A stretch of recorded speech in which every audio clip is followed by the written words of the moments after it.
Hola, hola amigos y amigas de País Lobo, Radio Mía, Despierta FM y Radio Viva. Soy Rocío Gambra y esto es un nuevo Política Podcast. El día de hoy está en este programa Juan Carlos Claret. Qué gusto de tenerte de vuelta. ¿Cómo estás tú? Hola Rocío, gusto en saludarte y como cada semana saludar también a quienes nos escuchan no solamente en Osorno, sino también en toda la provincia, pero particularmente a dos comunas entrañables como es Río Negro y Puerto Octay. Bueno, tú sumas San Pablo también. Así es, saludamos especialmente a Río Negro, Puerto Octay y San Pablo también que nos escuchan a través de todas nuestras emisoras asociadas y también de paislobo.cl.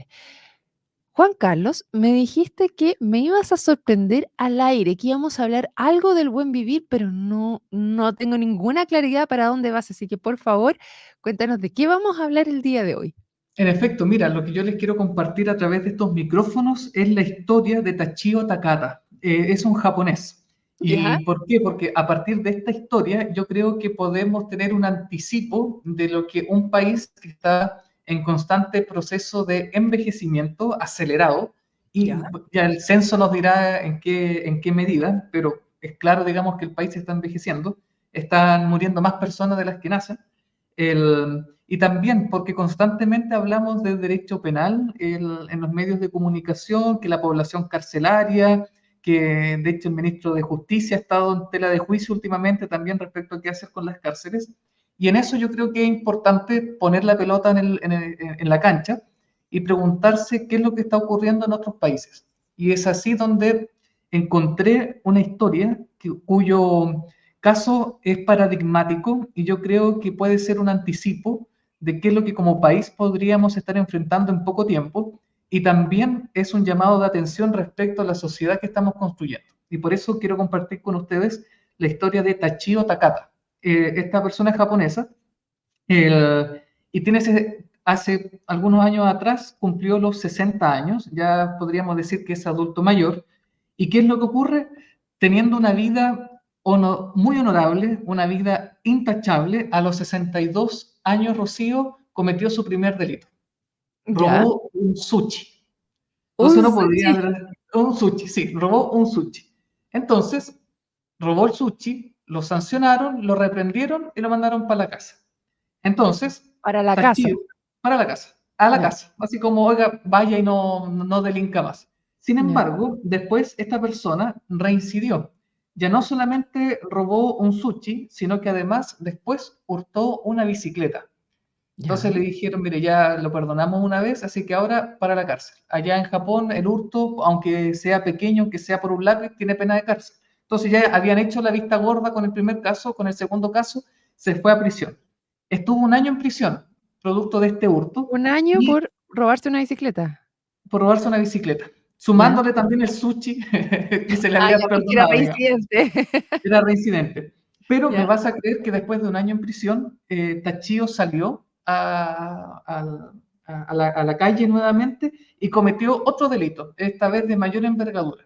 Reincidió. ¿En qué sentido reincidió? Amenazó a un grupo de mujeres con un cuchillo. Así va por el parque, había un grupo de amigas y este se acerca con un cuchillo tratando de no solamente espantarlas, sino que amenazando seria y creíblemente de que las iba a matar, es con un cuchillo. Él no ya, estaba loco, pero sin embargo, cuando salió a la cárcel, o sea, salió a la calle desde la cárcel, él quiso cometer ese delito. La pregunta es, ¿qué motivaba a Tachio Takata a irse a prisión? Lo que está ya. ocurriendo, Rocío, es que en Japón, desde el año 97 al menos, hay estadísticas que de toda la población penitenciaria, el 5% de esa población penitenciaria eran adultos mayores, el año 97. O sea, Sin estaba embargo, aburrido. el 5%. Ya, Sin embargo, a la actualidad, el 20% de la población penitenciaria es adulto mayor. O sea, pasamos del el 5 20%. al 20%. Uno Ya, podrá decir, bueno, es que la población ha envejecido, sobre todo en Japón, pero detrás de las motivaciones de la población adulto mayor y paradigmáticamente del caso de Tachio Takata, lo cierto es que uno no les alcanzaba con una pensión de 750.000 pesos chilenos, o sea, el equivalente, la pensión en Japón es de 750.000 pesos, mucho más que acá, digamos. claro, la pensión promedio, pero aún así para los estándares de vida de un japonés no alcanza.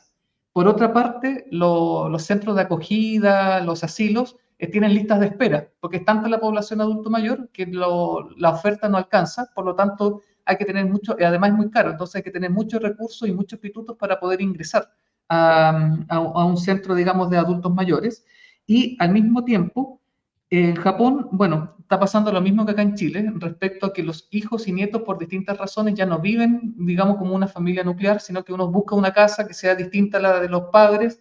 Y el tema es que también se ve esta situación de soledad en el que los abuelos ya no se sienten útiles, en el que el abuelo ya no se siente integrado a un barrio donde ya no están sus amigos de siempre, sino que son arrendatarios. Muchos de ellos, por ejemplo, en Latinoamérica, son personas, poblaciones flotantes, porque muchas veces están marcados por la droga, entonces van moviéndose de allá y para acá. Y al punto de que la soledad en Japón ha hecho que en promedio las autoridades japonesas pillen 30.000 cadáveres al año, es decir, de abuelitos que se suicidan. Nosotros acá en Chile hemos empezado a conocer esa tendencia desde hace algunos años. No sé si ustedes recuerdan a estos adultos mayores que se suicidaron en conjunto, esta pareja de adultos mayores, porque ya se sentían solos e inútiles, y así. El tema es que en Japón esto ya no son casos excepcionales, sino que son 30.000 casos al año. Entonces, ¿qué es lo que está detrás de la situación de Tachio Takata? No está más que el sentirse miembro de una comunidad en la población penitenciaria. No alcanzan los sueldos, perfecto, en la cárcel tengo comida gratis y tengo un techo gratis. Y al mismo tiempo no es solamente el no tener los ingresos, sino que me siento parte de otros adultos mayores donde yo por lo menos tengo un valor, tengo un significado, cosa que cuando salgo de la prisión no lo hallo. Por lo tanto, prefiero pasar mis últimos días en prisión antes que en la libertad. Eso es lo paradigmático y yo dije, oye, este caso yo quiero conversarlo porque es curioso, nosotros estamos hablando de meter mucha más gente en las cárceles, de aumentar la población penitenciaria, pero ¿qué ha sucedido en Japón respecto a la política penitenciaria? Porque, a ver, han tenido que empezar a diseñar cárceles donde puedan tener cuidadores, no solamente gendarmes, han tenido que diseñar cárceles donde incluso los sanitarios han tenido que ser modificados para atender a personas con movilidad reducida, dada su avanzada edad. Y uno va a la cárcel y dentro de la política del Ejecutivo es que las personas que van a la cárcel salgan para reinsertarse en la sociedad. Pero ¿cómo se hace con una población que deliberadamente quiere estar en la cárcel y no les interesa reinsertarse socialmente? Porque la sociedad no tiene nada que ofrecerles. Entonces, yo dije, oye, esto es paradigmático porque creo que es un problema que como país, no sé, a nosotros nos va a alcanzar vamos a alcanzar a ver el comienzo, digamos, de este problema. Tal vez a nuestros hijos, a nuestros nietos les va a tocar hacerse cargo respecto tal vez a nosotros mismos, que en un tiempo más sintamos de que tal vez nos va mejor en la cárcel. Y esto es complejo porque en último término, yo no sé si ustedes recuerdan, pero hace unos 15 años atrás más o menos, le preguntaron al ministro de Economía de Japón qué hacer para solucionar los problemas de las pensiones. Y este ministro responde que el problema, y estoy citando textual, se resolverá cuando invitemos e incentivemos a los ancianos a morir. Claro, porque a menor población que pagar pensión, digamos, se empieza a arreglar la ecuación. A lo que voy es, cuando la política pública no se orienta respecto al cuidado, cuando la política pública no hace frente a estas disquisiciones sociológicas respecto a qué es lo que está pasando con el adulto mayor, y cuando, en el caso paradigmático de Japón, el único incentivo para solucionar un problema como es la tercera edad, respecto a su revitalización sea simplemente la muerte, yo creo que ahí uno entiende qué es lo que está pasando en Japón. Y ahí pongo la pelota en el piso nuevamente y pregunto qué es lo que nos está pasando acá en Chile también respecto a distintos casos donde los adultos mayores en un tiempo más puede ser que se vean más incentivados a actuar como Tachio Takata a que como otra persona. Bueno, tremendo tema trajiste, Juan Carlos Claret, que tiene millones de aristas desde cómo se relacionan las distintas generaciones unas con otras. Lo conversábamos antes de entrar, como tú me decías que ya cuando llegan a la adolescencia los niños se comportan de una manera en la cual solamente aparecen para comer. Eh, ¿Y cómo esta se va separando? Yo creo que aquí hay que hacer la separación también entre la cultura japonesa y tomar algunas cosas, porque en general entiendo yo que las culturas asiáticas son mucho menos de pieles y familiares de lo que son las culturas latinoamericanas. O sea, yo creo que ahí hay que hacer una sin duda. diferencia en ese sentido. O sea, yo de Japón no sé tanto. Corea, que está ahí al ladito, sigo a una influencer por pero que te muestra mucho cómo es la cultura coreana, por ejemplo, y ella decía que nunca le han dado un abrazo, o sea, su familia no la abraza, no son de estar ahí presentes de cierta manera, sino que son culturas que son altamente exigentes y demandantes en cuál es el efecto que tú produces dentro del país, y si tu mente está totalmente enfocada a producir, producir, producir, y dejas de hacerlo, claramente, pierdes el sentido de la vida en ese sentido. Y hace se explica claramente por qué es esa la invitación que hace el ministro de Economía a que los adultos mayores ya no son un aporte. Ahora, no sé si dentro de nuestra cultura, la latinoamericana y también la norteamericana, como la cultura más occidental, se condice este mismo parámetro. ¿Por qué lo digo? Vemos cuáles son las edades de las personas que están en los gobiernos actualmente aquí en Latinoamérica. Y vemos ahí, y hacíamos el mismo, como una crítica a nuestro sistema, de que nuestro Congreso estaba muy envejecido.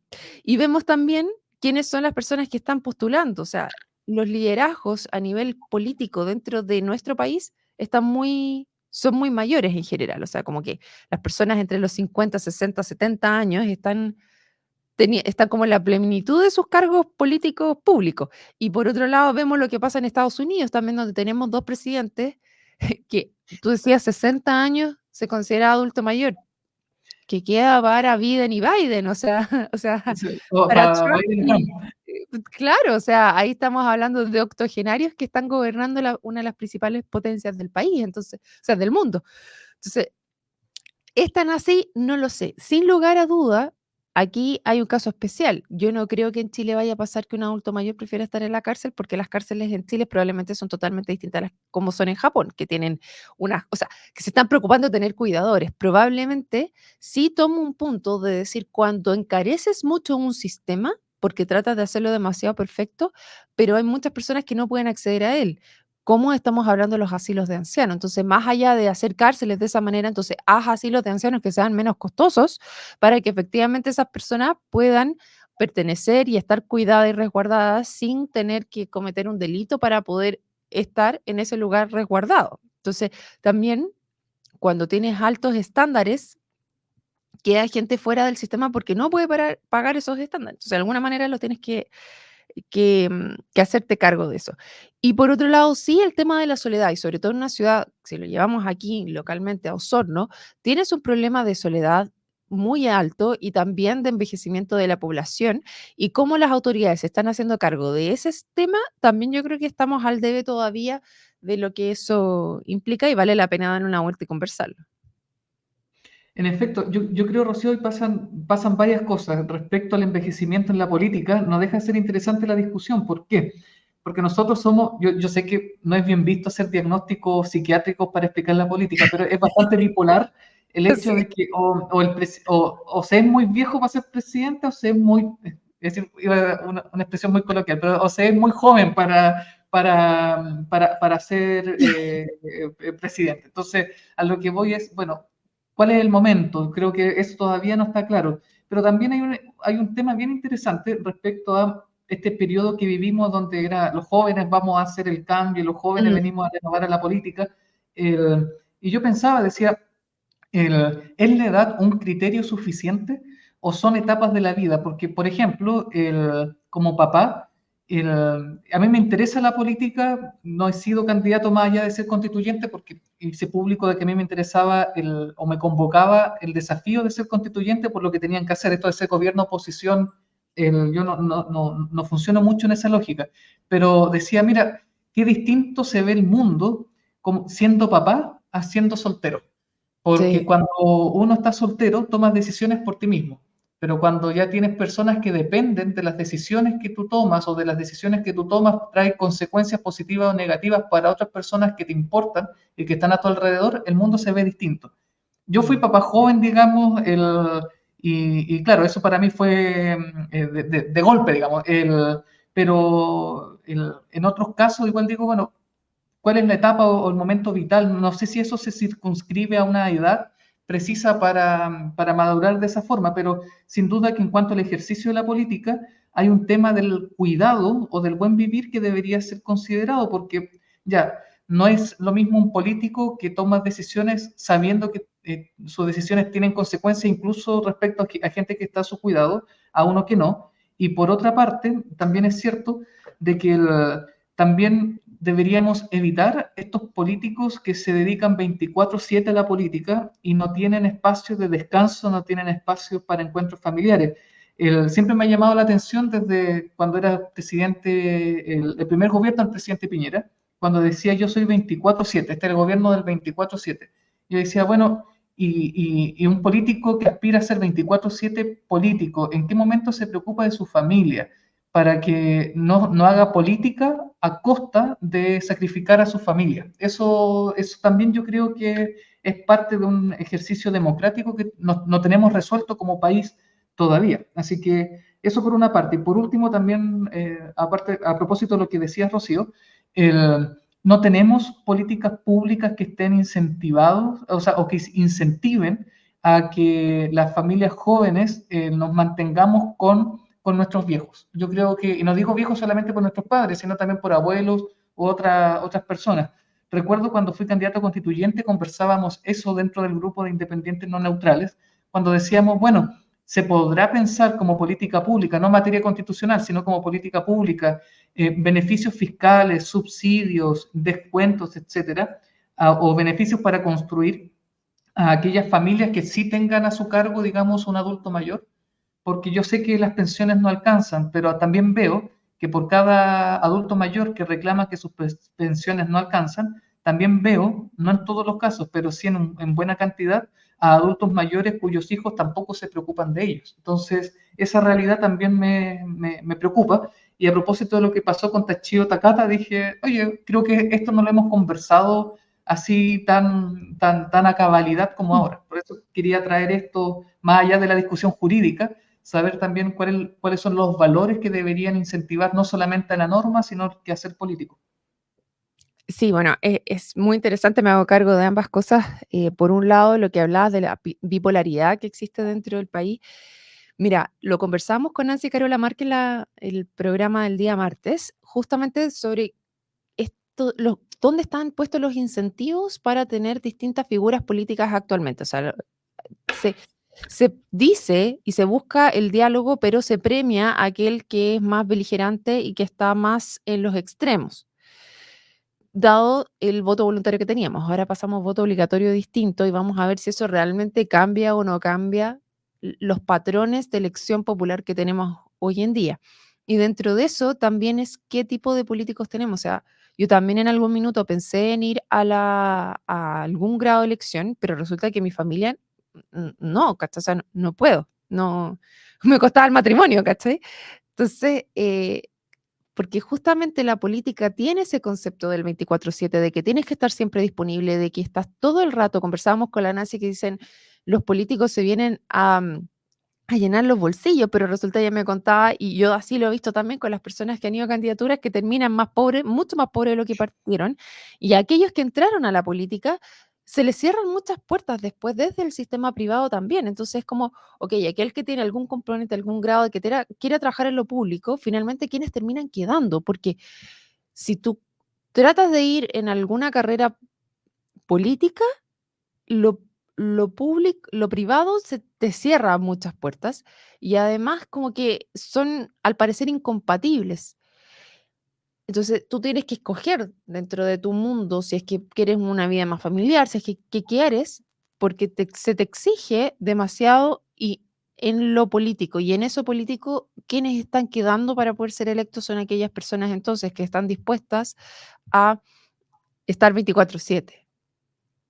Y es muy complejo porque si no cambiamos entonces las formas y los incentivos que tenemos para las personas que estamos escogiendo, entonces nos vamos a seguir quedando con solamente opciones que están disponibles en esos parámetros y no necesariamente son las mejores para el bien común o el buen vivir, como tú decías, Juan Carlos. No, sin duda, estoy de acuerdo en eso, más aún cuando la política, como está quedando de manifiesto en esta conversación, no es una decisión personal ni comunitaria solamente, Mm. sino que es una decisión familiar, porque es tu colchón familiar el que se resiente si es que pasa Claro. tanta jornada dedicado a atender público. El otro día escuchaba una entrevista que hiciste a un concejal, donde dice, ya, yo soy concejal y tengo horario de oficina junto con otro en la municipalidad y además el sueldo de concejal no alcanza, entonces tengo que tener otro trabajo para poder abastecer a la familia. Entonces, de verdad que es una discusión que no hemos sabido calibrar todavía, porque claro, ¿cuál es la consecuencia práctica?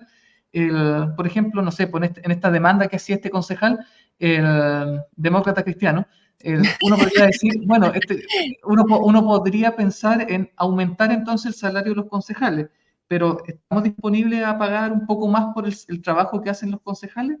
Tengo mis dudas, tengo mis dudas. Bueno, Entonces, ahí si es que uno hiciera el cambio en el sistema, porque yo tengo entendido que ese concejal es muy afortunado porque también trabaja con un diputado y finalmente ahí tú puedes efectivamente apalancar los sueldos. Entonces, si tú realmente tuvieras el sistema integrado, donde el concejal abastece también de información a los diputados y no solamente como de independiente, y tuviéramos una cadena más estructurada que permitiera tener funcionarios reales dentro de lo político, pero también conectados con esta realidad. O sea, lo que hablamos, Juan Carlos, de no solamente ser, tomar las decisiones por mí mismo, sino también en pos de un grupo mayoritario, ya sea de los hijos de las futuras generaciones o de cierto conocimiento que se tiene del trabajo por fuera y no solamente del tema funcionario. Yo creo que ahí quizás podríamos ir avanzando en que la toma de decisiones esté más integrada y no tan separada.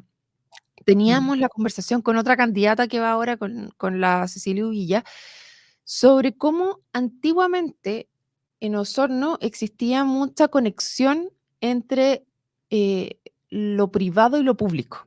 Muchas cosas públicas se hacían con fondos privados que trataban de aportar en cómo se desarrollaba la comuna y estaban mucho más integrados. Hoy en día eso quedó porque en nuestra mentalidad el Estado tiene que hacerse cargo de los bienes y administrar. Pero eso también generó una brecha muy grande entre el Estado y el privado y se pierde esa conectividad de que estamos todos en el mismo lugar, o sea, cohabitamos, estamos todos juntos para poder sacar adelante las distintas problemáticas y organizarnos. Entonces se genera esta división, esta sobreespecialización que no permite entender los distintos mundos y que te hace una, produce estas desconfianzas de uno y del otro lado. Me fui un poco del tema respecto a los partidos políticos y la bipolaridad, pero después vuelvo también con el otro punto que habías dejado, ahí a los incentivos hacia las familias que pudieran estar de cuidadores. Y yo entiendo que una de las cosas que este gobierno tenía como bandera de lucha y que sí se ha avanzado es en el tema de los cuidadores, no solamente de adultos mayores, sino de personas con algún grado de discapacidad y cómo se apoya a aquellas familias que efectivamente se hagan cargo de esas personas.